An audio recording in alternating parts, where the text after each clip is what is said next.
আপনারা বলেন আজহারি কি মুসলমান না কাফের? আরো জোরে বলেন, আসতে করলে কিন্তু সমস্যা। দুইটা হাত তুলে স্বীকৃতি দেন।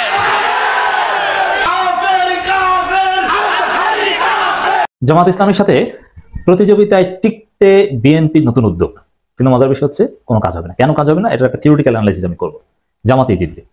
দর্শক, বিএনপি দেখছে যে চারদিকে অন্ধকার। তারেক রহমান বলেছেন যে অবস্থা কিন্তু খারাপ, এত সহজ না। আপনারা মনে করছেন যে গ্রামগঞ্জে আমাদের সংগঠন আছে, না, বলার কিছু নেই। তাসের ঘরের মতো ভেঙে পড়তে পারে, জনগণের কাছে না গেলে 5 আগস্টের মতো ঘটনা ঘটতে পারে। সবকিছু কি আসলে মেটিকুলাস প্ল্যানের অংশ? দর্শক, এই মুহূর্তে শেখ হাসিনা সহ বাংলাদেশ আওয়ামী লীগের নেতাদের জন্য একটা দুর্ভেদ্য দুর্গ হিসেবে আমরা দেখছি ভারতকে। কিন্তু দিন শেষে ভারত থেকে আজকে যেই ঘোষণা এসেছে, যদি এটা সরকারি কোনো ঘোষণা না, বাট এই টিমটা ভারতে খুবই শক্তিশালী, বিজেপি সরকারের খুবই কট্টর সমর্থক একটা গ্রুপ। ইভেন আপনি এই বিজেপির শাসনামলে এই গ্রুপটার বিভিন্ন কর্মকাণ্ড যদি আপনি দেখেন, ভারতের ইতিহাস বদলাই দিচ্ছে এদের বিভিন্ন রকম কি বলা হয় যে ঘোষণার পরপর। যেমন এই মুহূর্তে আমরা যদি ধরি, বৈষম্য বিরোধী ছাত্র আন্দোলন যেমন কোনো কিছু চাইলে আপনার সরকার সেটাকে মাইনা নেয়, বিজেপি সরকারের মধ্যে একটা ঘটনা হচ্ছে কি, এই টিমটা যখনই মাঠে কোনো আওয়াজ তোলে বিজেপি সরকার তাদেরকে মেনেই নেয়, কারণ এটা সরকারের একটি টিম, আর টিমটি নাম হচ্ছে শিবসেনা। হাসিনাকে ভারত থেকে এনে বিচার করা সম্ভব বলে মনে করছেন এক সময়ে বাংলাদেশ সুপ্রিম কোর্টের সিনিয়র ব্যারিস্টার আব্দুর রাজ্জাক, যিনি দীর্ঘ 11 বছর স্বৈরাচার শেখ হাসিনার জুলুম থেকে বাঁচার জন্য লন্ডনে অবস্থান করেছিলেন। লন্ডন থেকে এখন বাংলাদেশে ফেরত গিয়ে বাংলাদেশের সুপ্রিম কোর্টে আইন পেশায় আবার উনি শুরু করেছেন। কি আছে হাসিনার কপালে, আর হয়তো হাসিনা ভারতে থাকতে পারবে কিনা, এবং হাসিনার সাঙ্গপাঙ্গ যারা বাংলাদেশ ত্যাগ করে ভারতে পালিয়ে আছে, হয়তো তাদের মামু বাড়ি থাকার দিন অতি দ্রুত শেষ হতে চলেছে। প্রিয় দর্শক, বিস্তারিত জানবেন আজকের এই ভিডিওতে। তাছাড়াও রয়েছে অনেক গুরুত্বপূর্ণ কয়েকটি ভিডিওর শুরুতেই হয়তো কয়েকটি ভিডিও ফুটেজের অংশ বিশেষ দেখেই আপনারা বুঝতে পেরেছেন। তো সবাইকে বলবো আজকের এই ভিডিওটি আপনারা ধৈর্য সহকারে দেখবেন। তো চলুন তাহলে আর কথা না বাড়াই, একটা লাইক দিয়ে সবগুলো ভিডিওর বিস্তারিত আলোচনাগুলো শুনে আসি। সবকিছু কি আসলে মেটিকুলাস প্ল্যানের অংশ? দর্শক, এই মুহূর্তে শেখ হাসিনা সহ বাংলাদেশ আওয়ামী লীগের নেতাদের জন্য একটা দুর্ভেদ্য দুর্গ হিসেবে আমরা দেখছি ভারতকে। কিন্তু দিন শেষে ভারত থেকে আজকে যেই ঘোষণা এসেছে, যদি এটা সরকারি কোনো ঘোষণা না, বাট এই টিমটা ভারতে খুবই শক্তিশালী, বিজেপি সরকারের খুবই কট্টর সমর্থক একটা গ্রুপ। ইভেন আপনি এই বিজেপির শাসনামলে এই গ্রুপটার বিভিন্ন কর্মকাণ্ড যদি আপনি দেখেন, ভারতের ইতিহাস বদলাই দিচ্ছে এদের বিভিন্ন রকম কি বলা হয় যে ঘোষণার পরপর। যেমন এই মুহূর্তে আমরা যদি ধরি, বৈষম্য বিরোধী ছাত্র আন্দোলন যেমন কোনো কিছু চাইলে আপনার সরকার সেটাকে মাইনা নেয়, বিজেপি সরকারের মধ্যে একটা ঘটনা হচ্ছে কি, এই টিমটা যখনই মাঠে কোনো আওয়াজ তোলে বিজেপি সরকার তাদেরকে মেনেই নেয়, কারণ এটা সরকারের একটি টিম, আর টিমটি নাম হচ্ছে শিবসেনা। নিশ্চয়ই চিনতে পারছেন, ভারতে খুবই প্রভাবশালী একটা গোষ্ঠী, কট্টর হিন্দুত্ববাদী একটা সংগঠন। বলিউড তারকা সাইফ আলী খানের ঘটনায় যখন বাংলাদেশি একজন যুবককে মানে এখানে কানেক্ট করানোর চেষ্টা করা হচ্ছে, যদিও সে ভারতের নাগরিক, আইনজীবী বলছে তার নাম বিজয় দাসী, বাট তাকে শরীফ হিসাবেই অভিহিত করার চেষ্টা করছে মুম্বাই পুলিশ। এই সকল ঘটনার ইস্যুতে আপনার আমরা যদি দেখি, একজন শিবসেনার যিনি এমপি, শিবসেনা এমপি, তার নাম হচ্ছে সঞ্জয় রাউত। ভারতের হিন্দুত্ববাদী দল এই শিবসেনার এমপি সঞ্জয় রাউত বলছেন ভারত থেকে সব বাংলাদেশিদেরকে বের করে দেওয়া উচিত, আর এটার শুরু হওয়া উচিত বাংলাদেশ থেকে ভারতে পলাতক প্রধানমন্ত্রী শেখ হাসিনাকে দিয়ে, যাকে ভারত সরকার আশ্রয় দিয়েছে। সঞ্জয় রাউত বলছেন যে শেখ হাসিনাকে রাজনৈতিক আশ্রয় দেওয়া হয়েছে। ইভেন আওয়ামী লীগের অনেকেই মানে বাংলাদেশ থেকে এখানে যারা গেছে তাদেরকে আশ্রয় দেওয়া হয়েছে, তারা শুধু আতঙ্কই সৃষ্টি করেছেন। এর কারণ মুম্বাই মিউনিসিপ্যাল নির্বাচন, যখনই আমরা পার্লামেন্টে বাংলাদেশের বিরুদ্ধে কথা বলতে চাই, তখনই এই বিজেপি সরকার আমাদেরকে থামিয়ে দেয়। এক্ষেত্রে তারা আন্তর্জাতিক সম্পর্কের কথা বলে। 10 দিন আগে তারা লাভ জিহাদে অভিযুক্ত সাইফ আলী খানকে আপনার এখন তাকে নিয়ে তারা উদ্বিগ্ন। তিনি বলছেন যে আমরা দেখি প্রধানমন্ত্রী নরেন্দ্র মোদী তাদের অনেকটা প্রশ্রয় দিচ্ছেন, আর পুলিশ বলছে যে সাইফ আলী খানের ঘটনায় অভিযুক্ত যে যুবক, তার বাড়ি বাংলাদেশের ঝালকাঠিতে। আর সাইফ আলী খানের এই ঘটনায় আইনজীবী যখন এক বক্তব্য দিচ্ছেন, তখন আমরা দেখছি ভিন্ন বক্তব্য দিচ্ছে আপনার মুম্বাই পুলিশ। এখন ভারতে এই মুহূর্তে বাংলাদেশের সাথে যে সম্পর্ক, বিশেষ করে গেল 2-3 দিন আগে মানে চাঁপাবিনবাবগঞ্জ সীমান্তে যে ঘটনা ঘটেছে, ভারতের সরকার কিছুটা নীরব থাকলেও কিন্তু লোকাল পিপল তারা এটাকে মানতেই পারতেছে না। আমরা বাংলাদেশে আমরা যেমন মানতে পারি না, তাদের দেশের এমপি মন্ত্রী যারা ধর্ম নিয়ে রাজনীতি করেন বাংলাদেশ ইস্যুতে এই মুহূর্তে যারা বিগড়ে আছেন, বিশেষ করে ডক্টর মোহাম্মদ ইউনূসের সরকার বা এই মুহূর্তে বাংলাদেশে বিভিন্ন কার্যক্রম, ওয়াজ মাহফিল, এগুলোর কারণে ভারতের মধ্যে একটা আতঙ্ক তৈরি হয়ে আছে। আর মনে করছে যে ভারতের সাথে যে শত্রুতার জায়গাটা ডক্টর মোহাম্মদ ইউনূস তৈরি করছেন, ভারতের সাথে যুদ্ধ বাঁধাতে চাইছেন, বাংলাদেশে একটা মৌলবাদী সম্প্রদায় তারা জাগ্রত হয়েছে, যারা ভারতের মধ্যে নানান ধরনের ঘটনা ঘটানোর চেষ্টা করছেন। ইভেন বৈষম্য বিরোধী আন্দোলনের সমন্বয়করা, জাতীয় নাগরিক কমিটির যারা নেতারা আছেন, সরকারের বিভিন্ন সেকশন থেকে আপনার যে কথাগুলো ভারত সরকারের উদ্দেশ্যে বলা হচ্ছে, তো এই শিবসেনার যে এমপি আছেন বা ভারতের অনেক গোষ্ঠী এখন মনে করছে বাংলাদেশের সাথে ভারতের সম্পর্ক খারাপ হওয়ার প্রধান কারণ হচ্ছেন এই শেখ হাসিনা। শেখ হাসিনাকে আশ্রয় দেওয়ার কারণেই ভারতের প্রতি বাংলাদেশের জনগণের মন বিগড়াই গেছে। ইভেন একটা 53 বছরের যেই সুসম্পর্ক ছিল সেটা ভেঙে চুরে দুঃসম্পর্ক তৈরি হয়েছে, শত্রুতায় পরিণত হয়েছে। ইভেন আপনারা জানেন যে মোদির সরকার এই মুহূর্তে মুসলিমদেরকে ভারতে আশ্রয় দেওয়া নিয়ে নানান ধরনের রুলস রেগুলেশন, নাগরিকত্ব থেকে শুরু করে অনেক কিছু কিন্তু তৈরি করছেন। আর যখন এই মুহূর্তে বাংলাদেশ থেকে 90% যারা ভারতে প্রবেশ করছে তারা মুসলমানই, এটাকে কিন্তু ভারতের এই কট্টরপন্থী শিবসেনা গ্রুপ বা তাদের যারা এমপিরা আছেন, প্রভাবশালী মন্ত্রীরা আছেন, তারা বিষয়টাকে সহজে নিচ্ছেন না। এখন প্রশ্ন হচ্ছে শেখ হাসিনাকে ভারত থেকে বের করে দেওয়ার অথবা আওয়ামী লীগ সহ বাংলাদেশিদেরকে বের করে দেওয়ার যেই দাবি উঠেছে সেটা বিজেপি সরকার কতটুকু মেনে নেবে। কারণ আমরা বাকি যেই সংসদ সদস্য বা অন্যান্য দলগুলো আছে তাদের যে মন্তব্যটা আমরা দেখছি বা ভারত সরকারের যে ভূমিকা শেখ হাসিনার পক্ষে, সেটা কিন্তু আসলে বের করে দেওয়ার মতন আমরা কোনোভাবেই দেখছি না। কিন্তু এতদিন পর হঠাৎ করে শিবসেনা গ্রুপ কি কারণে আপনার শেখ হাসিনাকে বের করে দেওয়ার জন্য তারা এই আলটিমেটাম দিল অথবা এই আলোচনাটা তুলে আনলো, সেটাও একটা রহস্যজনক ইস্যু। যে পেছনে আসলে ঘটনা কি, অন্য কোনো কারণ আছে কি, অথবা শিবসেনাদের এই ধরনের আলটিমেটামে মোদির সরকার তারা কি আসলেই কোনো ভূমিকা নেবেন? তবে কিছুটা তো দুশ্চিন্তার খবর হচ্ছে শেখ হাসিনাকে ফেরত দেখ না দেখ চট্টপূর্ণ চুক্তির আওতায় অনেক আওয়ামী লীগ নেতাদেরকে কিন্তু ভারত থেকে বাংলাদেশে পাঠিয়ে দেওয়া হবে। জামাত ইসলামের সাথে প্রতিযোগিতায় টিকতে বিএনপির নতুন উদ্যোগ। কিন্তু মজার বিষয় হচ্ছে কোনো কাজ হবে না। কেন কাজ হবে না, এটা একটা থিওরিটিক্যাল অ্যানালাইসিস আমি করবো। জামাতেই জিতবে। দর্শক, বিএনপি দেখছে যে চারিদিকে অন্ধকার। তারেক রহমান বলেছেন যে অবস্থা কিন্তু খারাপ, এত সহজ না। আপনারা মনে করছেন যে গ্রামগঞ্জে আমাদের সংগঠন আছে না, বড়াই কিছু নেই, তাসের ঘরের মতো ভেঙে পড়তে পারে, জনগণের কাছে না গেলে 5 আগস্টের মতো ঘটনা ঘটতে পারে। দর্শক, বিএনপির লোকজন বলছে, আমি শুনছি রাস্তাঘাটে বিভিন্ন জায়গায় চলাফেরা করছে, বিএনপির লোকজন বলছে, এক বিএনপি নেতা বলছেন, ভদ্রলোক, আমি নিজে শুনেছি যে বিএনপি তো জামাতের সাথে পারবে না। কেন পারবে না? এই যে চাঁদাবাজি, লুটপাট, শুধু এইসব কারণেই জামাতের সাথে পারবে না। মানুষ এখন জামাতকে চায়, আওয়ামী লীগ বিএনপির প্রতি বিরক্ত। এই পরিস্থিতিতে বিএনপি কিছু ভালো উদ্যোগ নেওয়ার চেষ্টা করছে, কিন্তু এই ভালো উদ্যোগ সফল হবে না। কেন সফল হবে না সেদিকে আসি। বিএনপি মহাসচিব মির্জা ফখরুল ইসলাম আলমগীর বলছেন ঋণ খেলাপিদের মনোনয়ন দেবে না বা না দেওয়ার চেষ্টা করবে বিএনপি। আচ্ছা, এটা একটা ভালো উদ্যোগ। দেখা যায় জামাতের এটা কেন? নির্বাচনী রাজনীতিতে বা রাজনীতিতে আপনার যদি টিকে থাকতে হয়, আপনার সাথে খারাপ প্রতিপক্ষ লাগবে। আপনার প্রতিপক্ষ যদি আপনার সাথে ভালো হয় তাহলে তো আপনি সফল হবে না। আপনার প্রতিপক্ষ আপনার সাথে খারাপ হতে হবে। এই জন্যই কিন্তু বিএনপি আওয়ামী লীগকে চায়। তা আপনার প্রতিপক্ষ আপনার সাথে খারাপ হতে হবে, ভালোভাবে খেয়াল করবেন এই থিওরিটা। এখন আওয়ামী লীগ তো মাঠে নেই, বা আওয়ামী লীগকে বিএনপি চেষ্টা করছে আনতে, কিন্তু জনগণ আওয়ামী লীগকে টলারেট করবে না। তাহলে বিএনপির প্রতিপক্ষকে জামাত ইসলাম। এখন জামাত ইসলামী নেতারা ভালো না বিএনপি নেতারা ভালো? চোখ বুঝে সবাই বলবে যে জামাত ইসলামী নেতারা ভালো, সৎ, তারা চুরি দুর্নীতি কিছু করে না। আর বিএনপি নেতারা তারা দুর্নীতিবাজ, তারা ঋণ খেলাপি ইত্যাদি ইত্যাদি, চাঁদাবাজির ভাগ নেওয়ার নেতা ইত্যাদি। তো এই জন্য দর্শক, ঋণ খেলাপিদেরকে বিএনপি নমিনেশন দিবে না। এই কাজ করতে গেলে এই কাজ বাস্তবায়ন করতে পারবে না। কেন বাস্তবায়ন করতে পারবে না? যারা নমিনেশন দেবে তারাই হয়তো ঋণ খেলাপি। আর বিএনপিতে একটা সিন্ডিকেট আছে, একটা গ্রুপ আছে। যেমন ছাত্রদল ছাত্রদের নেতৃত্বে করবে, এটা চাইলেও বিএনপি পারছে না। এই 24 পরবর্তী বা 5 আগস্ট পরবর্তী নতুন ধারা রাজনীতিতে, তারুণের রাজনীতিতেও সে বৃদ্ধদের দিয়ে ছাত্রদল কমিটি দিচ্ছে বিভিন্ন বিশ্ববিদ্যালয়ে, অথচ যাদের দিয়ে কমিটি দিচ্ছে তারা 1 মাস 1.5 মাস পার হয়ে গেছে, কিন্তু ক্যাম্পাসে ঢুকতে পারছে না, ছাত্ররা ঢুকতে দিচ্ছে না। এটা কেন? যে এমন একটা অবস্থা যে বিএনপি যে সিন্ডিকেটের মধ্যে পড়েছে, যে সাইকেলের মধ্যে পড়েছে, বৃত্তের মধ্যে, ভিসার সার্কেলের মধ্যে পড়েছে, দুষ্ট চক্রের মধ্যে পড়েছে, যে এ থেকে বের হয়ে আসতে পারছে না।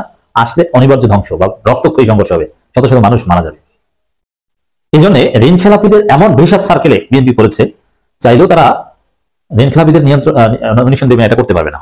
তাহলে বিএনপির মধ্যে রক্তারক্তি, রক্তের বন্যা হয়ে যাবে, অথবা বিএনপি কয়েক ভাগে ভাগ হয়ে যাবে। এই ঋণ খেলাপিরা আলাদা দল করবে, বিদ্রোহ করবে তারা। অতএব ঋণ খেলাপি, চাঁদাবাজ এদের বাদ দিয়ে, আর সহজ কথা ওইটি চরমনাই গাজী আতাউর রহমানের বক্তব্যটা আমি রিপিট করবো, যে দুর্নীতি বন্ধ হলে বিএনপি আওয়ামী লীগ করতে নেতা খুঁজে পাওয়া যাবে না, আর চাঁদাবাজি বন্ধ হলে বিএনপি আওয়ামী লীগের কর্মী খুঁজে পাওয়া যাবে না। কারণ নেতারা রাজনীতি করে দুর্নীতির জন্য, এই ঋণ টিন নিয়ে খেলাপি এগুলো ধামাচাপা দেওয়ার জন্য, আর কর্মীরা রাজনীতি করে চাঁদাবাজির জন্য, দুনিয়াবী সুযোগ সুবিধার জন্য। অর্থাৎ এই দুইটা বন্ধ হয়ে গেলে এই সব দল এমনিতে শেষ হয়ে যাবে।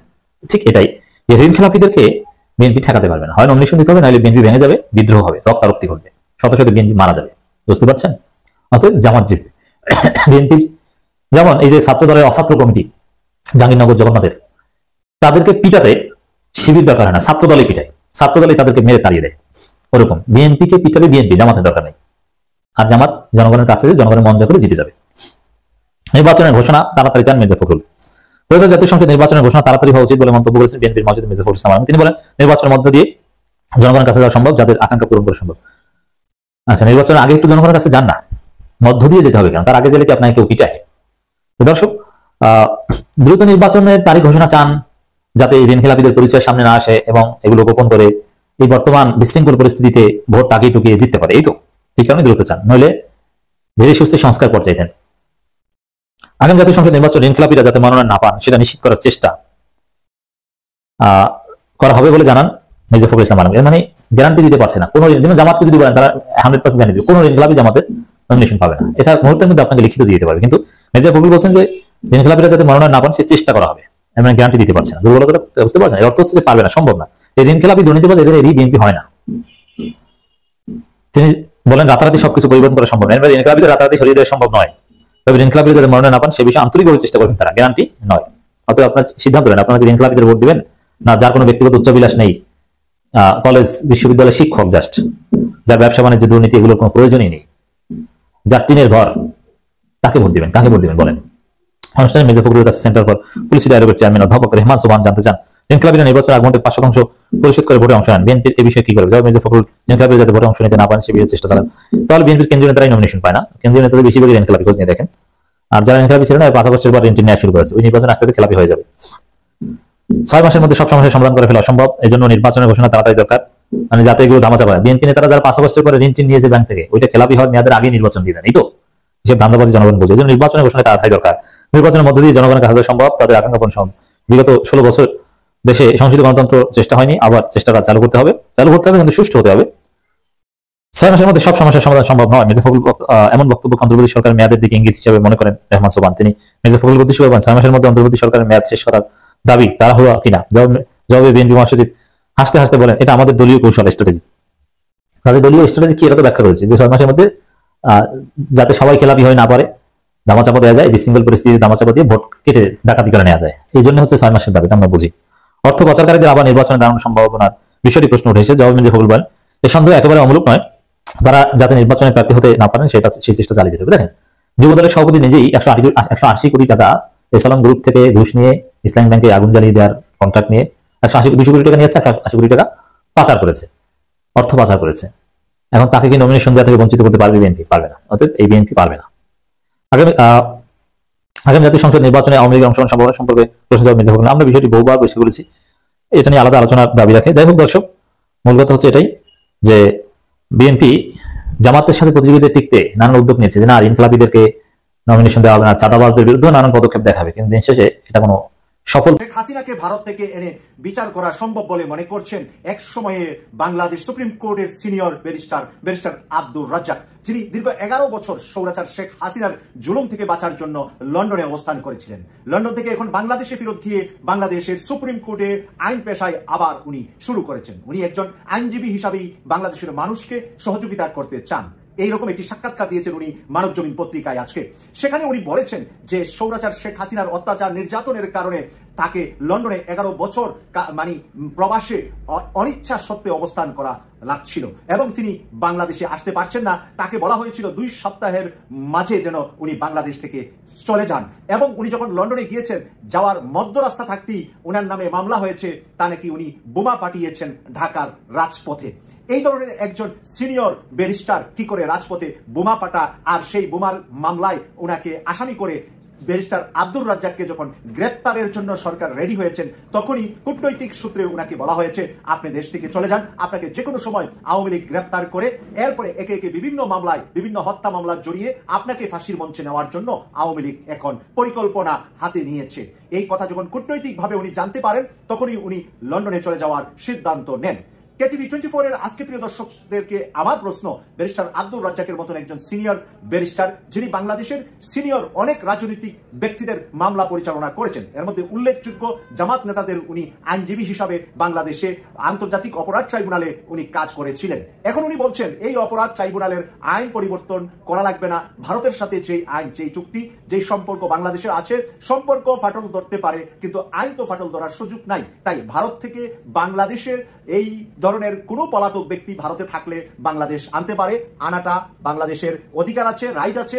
সেই কারণে ভারত থেকে বাংলাদেশের যত আওয়ামী লীগের স্বৈরাচার খুনি হাসিনার সফর সঙ্গী হয়ে ভারতে অবস্থান করছে সবাইকে ভারত থেকে এনে বিচার করা সম্ভব।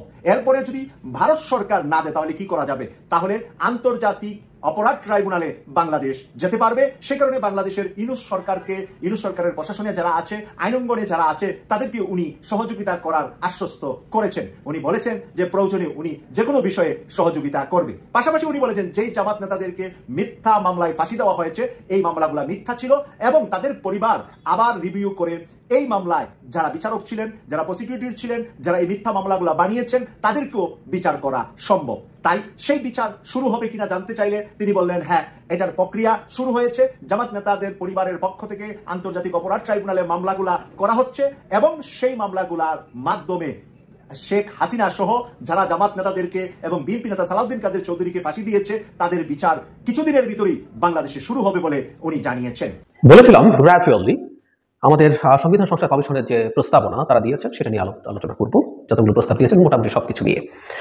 এর মধ্যে একটা হচ্ছে আমাদের যে নাগরিকত্ব বা জাতীয়তা, নানান রকম শব্দ আমরা বলি, এটা পাল্টানোর কথা বলেছেন। সংবিধান সংস্কার কমিশন যেটা প্রস্তাব করেছেন সেটা হচ্ছে এরকম: বাংলাদেশের নাগরিকগণ বাংলাদেশী বলে পরিচিত হবেন।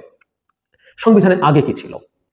6(1) বাংলাদেশের নাগরিকত্ব আইনের দ্বারা নির্ধারিত নিয়ন্ত্রিত হইবে। 2, বাংলাদেশের জনগণ জাতি হিসাবে বাঙালি এবং নাগরিকগণ বাংলাদেশী বলিয়া পরিচিত হইবেন। সো জনগণ বাঙালি, নাগরিকগণ বাংলাদেশী, সব জনগণকে বাঙালি বলে দেওয়া, তোরা সব বাঙালি হয়ে যা, এটা নিয়ে দীর্ঘদিন আমরা আলোচনা করেছি। কোনো সমস্যা আছে? একটু পেছনে যদি যাই, বাঙালি জাতীয়তাবাদ বাংলাদেশের জন্মের ইতিহাসের সাথে জড়িত, এটা সত্য। 47-এ দেশভাগের পর আমরা যখন স্বাধীন হলাম এবং 47কে আমরা খুব সিগনিফিক্যান্ট একটা বছর আমাদের জাতীয় জীবনে দেখতে পারি সেই হিসাবে, কারণ হলো ওই প্রথম এই ভূমির মানুষ আমরা নাগরিক হয়ে উঠেছিলাম। এর আগে আমরা কেউ নাগরিক ছিলাম না, আমরা হয় রাজাবাদশার অধীনে অথবা কলোনির অধীনে ছিলাম। সুতরাং পাকিস্তান হওয়া মানে এই ভূমির মানুষও একটা স্বাধীন দেশের নাগরিক হয়ে উঠেছিলেন। কিন্তু 47-এ তখনও বাংলাদেশ ভাগের ক্ষেত্রে মুখ্য হয়ে উঠেছিল একটা আইডেন্টিটি, সেটা হচ্ছে মুসলিম। মুসলমানদের জন্য একটা আলাদা দেশ পাকিস্তান এবং প্রধানত হিন্দুদের জন্য দেশ ভারত। এই ছিল ভাগ।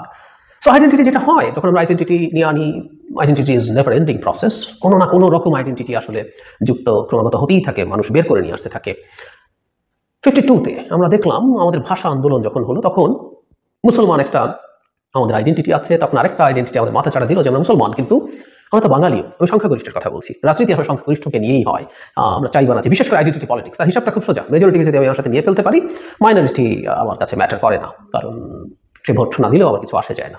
ফলে 52-র পর আমরা দেখলাম যে আমাদের একটা বাঙালি সত্তা আছে এবং আমাদের তৎকালীন রাজনীতিবিদরা, বিশেষ করে তখন আওয়ামী মুসলিম লীগ এবং একটা পর্যায়ে তার নাম থেকে মুসলিম শব্দটাও সরিয়ে ফেললো, নামটার মধ্যে এক ধরনের ধর্মনিরপেক্ষ অ্যাটিটিউড রাখার জন্য, এবং তারা বাঙালি জাতীয়তাবাদকে ধাপে ধাপে প্রমিনেন্ট করতে থাকলো, কারণ তাকে তো নির্বাচনে জিততে হবে এবং তখন আইডেন্টিটির জামানা। তারা বলতে চাইলেন আমরা মুসলমান, কিন্তু আমরা বাঙালিও।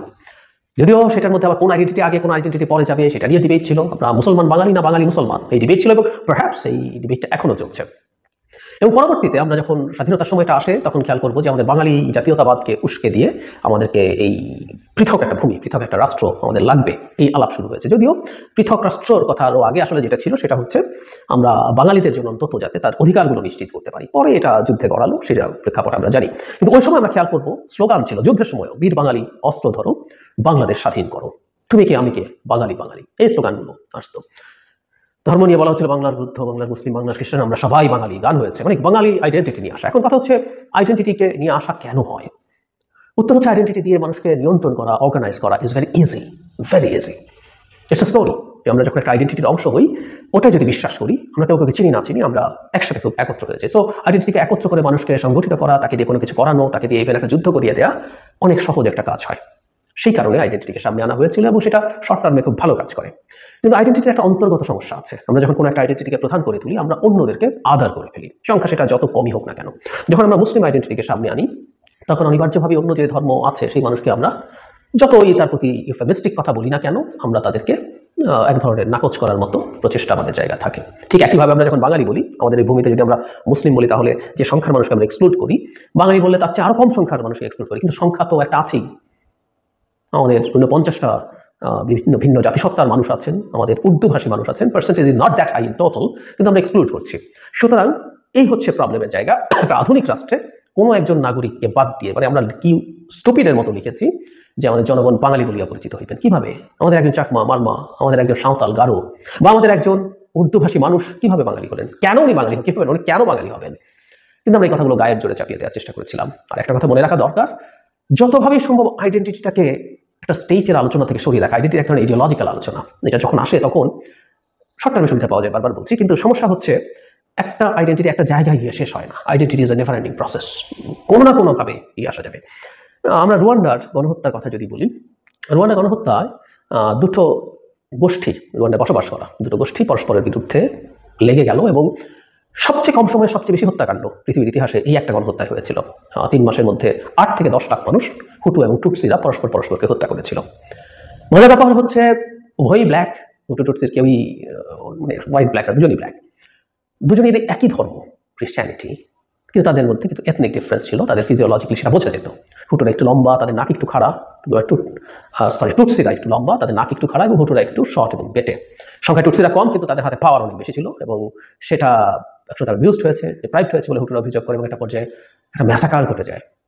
তো তার মানেটা হচ্ছে এই পরিচয়কে আমরা যত সামনে আনি, আমরা আসলে বিভৎস সব কথাগুলো ঘটনার জন্ম দিতে পারি। আর যে বললাম, কোনো না কোনো একটা আইডেন্টিটি বের করবো, দুটোই কালো, দুটোই ধর্ম একই, কিন্তু তারা আরেকটা হিসেব বের করেছে। ঠিক একইভাবে আমরা যখন বাঙালি হয়ে যাই, আমরা দেখবো এই বাঙালির মধ্যে আমরা ঠেকে থাকবো না, এই বাঙালির মধ্য থেকে একটা নতুন আইডেন্টিটি মাথা চাড়া দিবে। আমরা যদি মুসলিম আইডেন্টিটি বা ইসলাম আইডেন্টিটির স্টেটে অনেক বেশি সামনে আনি, দেখা যাবে ইসলামের মধ্যে নানান ডেনোমিনেটরস আছে, ভাগ আছে, বিভিন্ন রকম ইন্টারপ্রিটেশন অফ রিলিজিয়ান আছে, সেগুলো আসতে শুরু করবে এবং এই হানাহানি বা সংকট আবার শুরু হয়ে যাবে। সে কারণে আমরা মনে করি একটা আধুনিক রাষ্ট্র, একটা পৃথিবীতে অনেকেই বিশ্বাস করেন, আমি সেই আর্গুমেন্টটাই গ্রহণ করি, একটা আধুনিক রাষ্ট্র একটা নাগরিকের রাষ্ট্র হবে এবং রাজনৈতিক দলগুলো তাদের জনগণের জন্য কি কাজ করবে না করবে, এই ওয়েলফেয়ারই হবে তার আলোচনার বিষয়। তোমাকে আমি সুশাসন দেবো, দুর্নীতিমুক্ত করবো, তোমাকে আমি এই ফ্যাসিলিটিস দেবো, তোমাকে আমি এই শিক্ষা স্বাস্থ্য দেবো, তোমার সংকটে আমি এভাবে তোমার পাশে দাঁড়াবো, এগুলোই হবে একটা স্টেটের রাজনীতির মূল ভিত্তি। আমি সংবিধান সংশোধন কমিশন যে রিপোর্ট দিয়েছে, প্রিয় দর্শক শ্রোতা, আশা করি সবগুলো ভিডিও আপনারা দেখেছেন। অবশ্যই এবার আপনাদের মূল্যবান মতামত জানিয়ে দেবেন। ভিডিওটি শেষ করব, যাওয়ার আগে সবাইকে বলবো, আপনারা সকলে ইতিমধ্যে জেনে গিয়েছেন, জামাত ইসলাম এবং চরমোনাই দুটি দল মিলে একসঙ্গে সাক্ষাৎ করেছে। অর্থাৎ জামাত ইসলামের আমির ডক্টর শফিকুর রহমান অবশেষে চরমোনাইয়ের সাথে সাক্ষাৎ করেছে বরিশালে গিয়ে, এবং সেই সাক্ষাতে তাদের দাবি সাধারণ জনতার সাহায্য চেয়েছে এবং তাদের দাবি সাধারণ জনতা যেন তাদের সাথে হাত মিলিয়ে আগামী বাংলাদেশ যেন ইসলামিক বাংলাদেশ গড়তে সহযোগিতা করে। এবং তারা বলেছে দেশের সকল ইসলামিক দলগুলো ঐক্যবদ্ধ হতে হবে। প্রিয় দর্শক, আপনারা কি চান? আমি তো মনে করি সোনার বাংলাদেশে যদি কোরআনের রাজ কায়েম হয়, আমার মা আমার বোন রাস্তায় বের হবে, দর্শিত হবে না। আমার ছোট্ট কলিজার টুকরার সন্তান, আমার ছোট্ট মেয়ে, 5 বছর 7 বছরের মেয়ে কোনোদিন ধর্ষিত হবে না। আমার টাকা পয়সা নিয়ে আমি রাস্তাঘাটে হাঁটবো, কোনোদিনও সেই টাকা ছিনতাই হবে না, চুরি হবে না, ডাকাতি হবে না, যদি এই দেশে কোরআনের রাজ কায়েম হয়। আর যদি কোরআনের রাজ কায়েম না হয়, এই দেশে চুরি, ডাকাতি, রাহাজানি, খুন খারাপি কোনো কিছু ঠেকানো সম্ভব না। তো প্রিয় দর্শক, আপনারা কি চান? এই দেশের নতুন প্রজন্ম ইসলামকে দেখতে চান কিনা? ইসলামিক কোনো দলকে এই দেশের নতুন ক্ষমতাসীন হিসাবে দেখতে চান কিনা একটু কমেন্ট বক্সে জানান। আর হ্যাঁ, পারলে ভিডিওটি শেয়ার করে দিন। আর আমাদের এই চ্যানেলে নতুন হলে সাবস্ক্রাইব করুন। যারা ইতিমধ্যে সাবস্ক্রাইব করে দিয়েছেন সবাইকে অসংখ্য ধন্যবাদ জানিয়ে ভিডিওটি এখানে শেষ করছি। সে পর্যন্ত সবাই ভালো থাকবেন। আবারও দেখা হবে, কথা হবে নতুন কোনো টপিক, নতুন কোনো ভিডিও নিয়ে। আল্লাহ হাফেজ।